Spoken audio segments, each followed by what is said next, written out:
Hello guys, कैसे हैं आप सब लोग। तो गाइस यहाँ पे हम बात करने वाले हैं यूपी टेट की। यूपी टेट की फाइनली जो है यूपी गवर्नमेंट ने यूपी टेट का जो है एग्ज़ाम डेट तो कई बार अनाउंस किया था, लेकिन इस बार जो है पेपर कब से स्टार्ट होगा, फॉर्म का डेट भी आ चुका है। तो 27 मार्च से जो है पेपर हमारा स्टार्ट हो जाएगा। आइए अब डिटेल में जो है इस पूरे नोटिफिकेशन को चेक करते हैं कि हम यूपी टेट में कैसे अप्लाई कर सकते हैं। तो यहाँ पे नोटिफिकेशन आ चुका हुआ है। तो सबसे पहले हम लोग जो है इम्पॉर्टेंट डेट देख लेते हैं। वैसे ये पीडीएफ आपको टेलीग्राम पे मिल जाएगी, तो आप वहाँ से जा कर के अच्छे से इसको डाउनलोड करके पढ़ सकते हैं। यहाँ पे किस पेज में कौन कौन सी जानकारी दी गई है, पूरी डिटेल दी हुई है। तो सबसे पहले यहाँ पे महत्वपूर्ण तिथियाँ कौन कौन सी हैं, इनको देख लेते हैं एक बार। तो विज्ञापन जो आया हुआ है यूपी टेट के लिए, वो कब से स्टार्ट हो रहा है, तो वो 27 मार्च से जो है स्टार्ट हो जाएगा। और फीस सबमिट करने की या पंजीकरण की लास्ट तिथि जो होगी वो 26 अप्रैल हो जाएगी। 26 अप्रैल तक इसकी लास्ट डेट रहेगी, ठीक है। उसके बाद संशुल्क समाधान एवं आवेदन में संशोधन की अंतिम तिथि, यानी अगर फॉर्म गलत हो जाता है तो उसको आप करेक्ट करने के लिए आपके जो है डेट दिया गया है, बशर्ते कि कुछ फीस वहाँ पे लगेगी। वो 1 जो है मई 2026 तक है। और परीक्षा मतलब किस जनपद में होगी, ये 22 जून को हम लोगों को पता चल जाएगा। और परीक्षा प्रवेश पत्र जो होगा वो 30 जून को निकलेगा। अब परीक्षा किस किस डेट में होगी, तो 2 तारीख को, 3 को, 4 जुलाई को होगी। यानी जुलाई में हम लोगों को जो है 2, 3, 4 जुलाई को एग्ज़ाम हो जाएगा। नोटिफिकेशन जो है 27 मार्च से आएगी। तो सिर्फ इसमें 3-4 दिन बच रहे हैं मार्च में, तो मार्च छोड़ दें तो अप्रैल, मई, जून 3 महीने का हम लोगों को एग्जैक्ट जो है इसके लिए टाइम मिला हुआ है लगभग। अब यहाँ पे कुछ इम्पॉर्टेंट जो है फॉर्म भरने से पहले जानकारी क्या क्या है देख लेते हैं। तो देखिए यहाँ पे कक्षा 1 से लेकर के 5 तक और उच्च प्राथमिक 6 से लेकर के 8 तक के विद्यालयों में जो है रिक्त सहायक अध्यापकों के पदों का चयन हेतु इच्छुक अभ्यर्थी के द्वारा उत्तर प्रदेश शिक्षक पात्रता परीक्षा में अर्हत अंक प्राप्त करना अनिवार्य होंगे। मतलब इसकी जो कैटेगरी दी गई है, कम से कम उतना जो है नंबर आपको लाना अनिवार्य है। और सबसे बड़ी एक जानकारी ये है कि ऑनलाइन जब हम आवेदन करेंगे तो इसका आवेदन जो है इसकी मुख्य जो साइट है उसी से करेंगे। आवेदन से पहले हमें 1 टाइम जो है रजिस्ट्रेशन यानी OTR करवाना भी आवश्यक है। उसके बाद ही हम जो है आवेदन कर पाएंगे। अब फीस कितनी है आवेदन की, इसको देख लेते हैं। तो देखिए यहाँ पे सामान्य, EWS, अन्य पिछड़ा वर्ग, इन दोनों के लिए यदि पेपर 1 अप्लाई करते हैं तो 1000 शुल्क लगेगा। यदि पेपर 2 अप्लाई करते हैं तो 1000 शुल्क लगेगा। और अगर दोनों करते हैं तो टोटल उनको जो है एक सेकेंड यहाँ पे यदि दोनों तो उनको टोटल मिला के 2000। तो थोड़ी सी फीस जो है ये ज़्यादा है। आगे अनुसूचित जाति, अनुसूचित जनजाति के लिए एक पेपर का 500 है, ठीक। दिव्यांग श्रेणी के लिए 300 है। अब आगे पात्रता क्या होनी चाहिए भरने के लिए पेपर 1 और पेपर 2 की, तो कक्षा 1 से लेकर के 5 तक वालों के लिए क्या जो है योग्यता होनी चाहिए। तो पहले संस्था से जो है 2 वर्ष का DLED होना चाहिए। अंतिम वर्ष में शामिल मतलब जो DLED कर रहा है वो लास्ट ईयर का स्टूडेंट होना चाहिए, अंतिम वर्ष का छात्र होना चाहिए। या फिर जो है स्नातक परीक्षा तथा दूरस्थ शिक्षा विधि से अप्रशिक्षित स्नातक शिक्षा मित्रों का द्विवर्षीय BTC के अंतिम वर्ष में शामिल होने चाहिए। मतलब जो भी अगर आप BTC कर रहे हैं तो आपको अंतिम वर्ष में होना चाहिए, ठीक है। अब आगे देख लेते हैं, यही जानकारी है।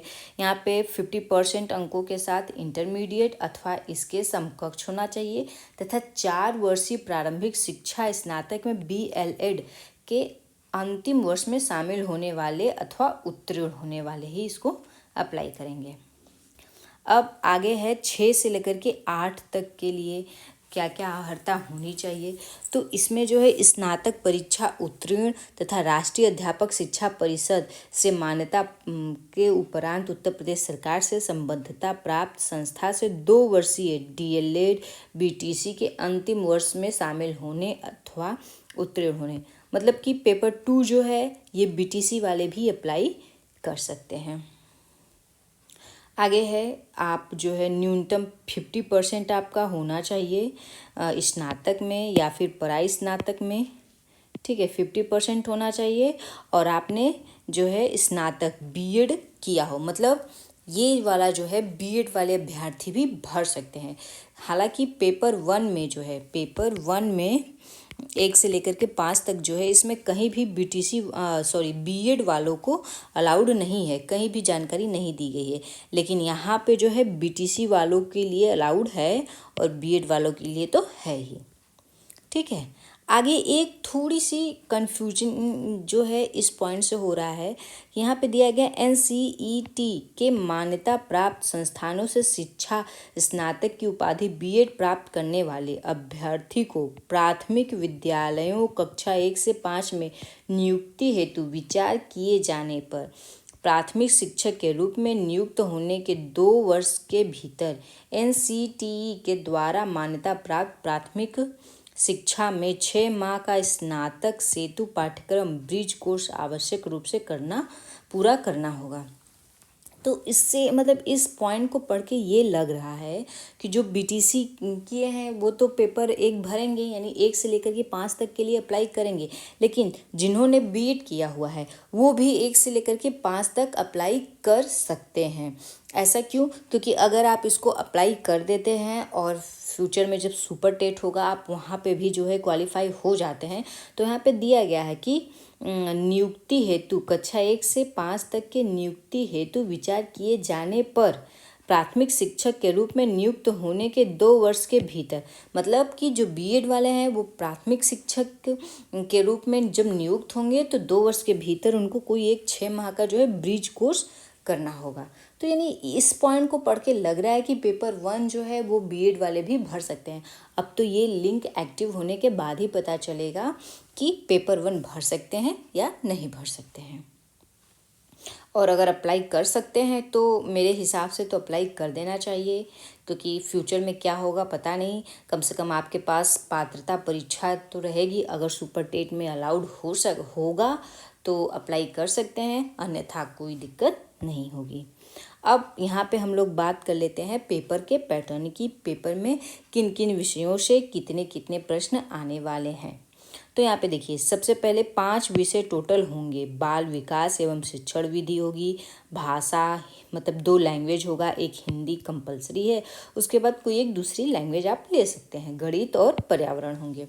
तो टोटल अंक जो होंगे 150 नंबर के होंगे और 150 जो है क्वेश्चन होंगे, यानी एक क्वेश्चन पे आपको 1 नंबर मिलेगा। जो है बाल विकास से 30 क्वेश्चन आएंगे, भाषा से 30 क्वेश्चन रहेंगे, दोनों भाषाओं से 30-30 क्वेश्चन होंगे, गणित से 30 क्वेश्चन और पर्यावरण से 30 क्वेश्चन हो गए, ठीक है। ये पीआरटी का पैटर्न था। अब आते हैं जूनियर 6 to 8 के लिए।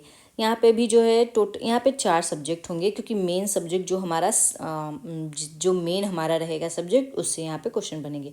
तो देखिए, बाल विकास से 30 क्वेश्चन आएंगे, ठीक है। हिंदी भाषा उससे भी सेकेंड लैंग्वेज जो रहेगी उससे भी 30 क्वेश्चन आएंगे। और यहाँ पे 60 क्वेश्चन जो है मेन सब्जेक्ट से होगा। अगर आप साइंस बैकग्राउंड से हैं तो आपके 60 क्वेश्चन साइंस और मैथ के होंगे। और आप जो है सामाजिक अध्ययन से हैं, सोशल से हैं, तो आपको सामाजिक अध्ययन या सामाजिक विज्ञान के शिक्षक के आधार पे आपको 60 क्वेश्चन आपके सब्जेक्ट से आएंगे, ठीक है। ये तो हो गया हमारा मेन जो पेपर का पैटर्न है वो। अब समय अवधि कितनी रहेगी? तो 2.5 घंटे, अर्थात कुल 150 मिनट मिलेंगे, यानी एक क्वेश्चन के लिए 1 मिनट। तो समय तो ठीक ठाक है। क्वेश्चन जो होगा बहुविकल्पीय होगा, नकारात्मक मूल्यांकन नहीं होगा, यानी निगेटिव मार्किंग यहाँ पे नहीं है। ये एक चीज़ यहाँ पे हमारा प्लस पॉइंट है। सभी प्रश्नों के जो है 1-1 अंक होंगे। प्रश्न पत्र माध्यम हिंदी तथा अंग्रेजी होगा, मतलब जो लैंग्वेज होगी प्रश्न की वो हिंदी होगी और इंग्लिश दोनों होगी। अब यहाँ पे कुछ नोटिस वगैरह है, आप इसको देख लीजिएगा, ठीक है। हाँ, यहाँ पे अहर्क अंक क्या है, मतलब कितने लाना कंपलसरी है। तो टोटल पूर्णांक जो है 150 का होगा, जिसमें से 90 अंक अर्थात 60% और अधिक अंक प्राप्त करने वाले सामान्य वर्ग के अभ्यर्थियों को पात्रता प्रमाण पत्र जारी किया जाएगा। मतलब 150 में अगर आप जो है जनरल कैटेगरी से हैं तो आपको कम से कम 90 अंक या इससे ज़्यादा लाना होगा। अगर नहीं आता है तो आपका प्रमाण पत्र जारी नहीं होगा। अनुसूचित जाति, अनुसूचित जनजाति, अन्य पिछड़ा वर्ग, ईडब्ल्यूएस, स्वतंत्रता संग्राम सेनानी, आश्रित, भूतपूर्व सैनिक व दिव्यांग श्रेणी के अभ्यर्थियों के लिए न्यूनतम अहर्क अंक जो होंगे 55% होंगे, अर्थात 82 अंक लाने उनको अनिवार्य होंगे। ठीक, अब यहाँ पे जो है यहाँ पे जो जन्म तिथि है वो हाई स्कूल के अकॉर्डिंग मानी जाएगी। आपकी हाई स्कूल की मार्कशीट पे जो जन्म तिथि होगी उसी के अकॉर्डिंग मानेंगे। अब हम लोग आ जाते हैं यहाँ पे जो मेन सिलेबस है। इस बार जो है सिलेबस काफ़ी ज़्यादा डिटेल में दिया हुआ है, तो उसको हम लोग देख लेते हैं। तो पेपर का पैटर्न तो हमें पता चल गया था। ये जो है हमारा पेपर 1 के लिए है, ठीक है, पीआरटी के लिए। तो इसका डिटेल सिलेबस देख लें एक बार यहाँ से। ये रहा डिटेल सिलेबस। बाल विकास एवं शिक्षण विधियाँ से 30 प्रश्न आने वाले हैं। बाल विकास से बाल विकास का अर्थ, आवश्यकता तथा क्षेत्र, बाल विकास की अवस्थाएं, शारीरिक विकास, मानसिक, मतलब एकदम पूरा सिलेबस जो है देख रहे हैं यहाँ पे आपने मतलब सिलेबस जो है पूरा डिटेल में दिया हुआ है। तो आप इसको अच्छे से पढ़ सकते हैं और 3 महीने पर्याप्त टाइम है पढ़ने के लिए। हिंदी का सिलेबस देखिए यहाँ पे, मतलब हिंदी की सभी ध्वनियों के पारस्परिक अंतर की जानकारी और विशेष रूप से, अब तो मतलब एक एक लाइन को कितने डिटेल में दिया है। अगर आप सिलेबस के अकॉर्डिंग भी तैयारी करते हैं तो आप इसको अच्छे से कर लेंगे। तो ये हमारा पार्ट 1 था, ठीक है, ये भाषा हो गया। अब पार्ट 2 का भी जो है सिलेबस देख लेते हैं। ये हो गया पार्ट 2 का, यानी पेपर 2 6 to 8 के लिए। यहाँ पे भी देखिए, पहले तो ये जो सिलेबस सेम रहेगा जो है बाल विकास का। उसके बाद हिंदी हो गई, भाषा त्रुटियों के बारे में, लैंग्वेज हो गया, लैंग्वेज पे हर एक चीज़ पूरा डिटेल से दिया हुआ है। ये उर्दू भाषा के लिए है। हिंदी संस्कृत हो गई, ठीक है। अब गणित विज्ञान, देखिए गणित में हर एक चीज़ को पूरा मतलब डिटेल में दे दिया है कि कहाँ से कितने प्रश्न आते जाएंगे। तो आप इसको अच्छे से पढ़ सकते हैं। अब ये आ गया विज्ञान का, जिसमें जीवों में श्वसन, उत्सर्जन, लाभदायक जंतु। तो अगर आपने जो है यूपी टेट में, जो यूपी में जो बुक चलती है उससे भी अगर आप तैयारी करेंगे तो आपकी तैयारी काफ़ी अच्छी हो जाएगी। ये सामाजिक विज्ञान का है, आप इसको टेलीग्राम पे जा कर के वहाँ से डाउनलोड कर लीजिएगा। बाकी जैसे ही कोई नई अपडेट आएगी आपको तुरंत इन्फॉर्म किया जाएगा। Thank you.